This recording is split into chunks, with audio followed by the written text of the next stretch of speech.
I'm Cam Simpson of Bloomberg News in London. For the last several months, Bloomberg has been looking into record gold prices and some of their lesser-known impacts around the world. One of the places that we went to was the North Mara gold mine in northern Tanzania. The mine area is covered by giant fields and mountains of rock that have been stripped out of the mine, rock that's not processed by the company, at least not now, that locals sift through every day by the scores, if not by the hundreds. They smash the rocks with hammers, and they spit a little water on the surface and look for even the tiniest flecks of gold. The hills are covered virtually every day, and sometimes right when the company is doing work right in front of them, these miners are everywhere. The company calls them trespassers and calls them invaders, and has a significant problem trying to keep people away from its operations. Even the rock that the company processes for gold that it sells on has a very tiny concentration of gold in it. Most people think they're talking about giant gold nuggets, but in this case the average is about a little more than 3 grams per ton of rock. This was a rock that our photographer saw when he was visiting with a woman who was buying these stones.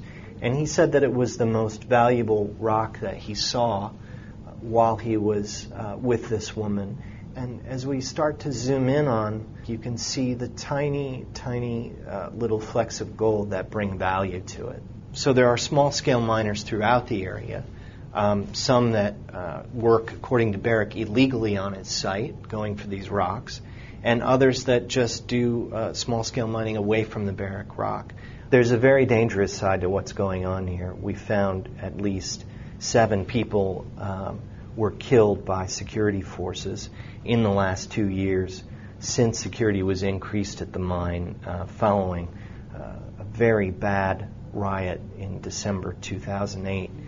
In this photograph, you can see security forces chasing a young boy off of the stone piles at the mine. We met with families of several men who were killed at the mine by security forces, including Eunice Mwita.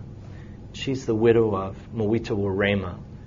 She has 4 children and was waiting to give birth to the 5th when we saw her in July in a community near the mine. These are pictures of her husband, who was shot and killed at the mine, where he would go almost every day to try and get stones containing small amounts of gold. This is the 73-year-old grandmother of a 17-year-old boy named Chacha Nyamakano, who was set to be the first in his family to finish a basic education in Tanzania.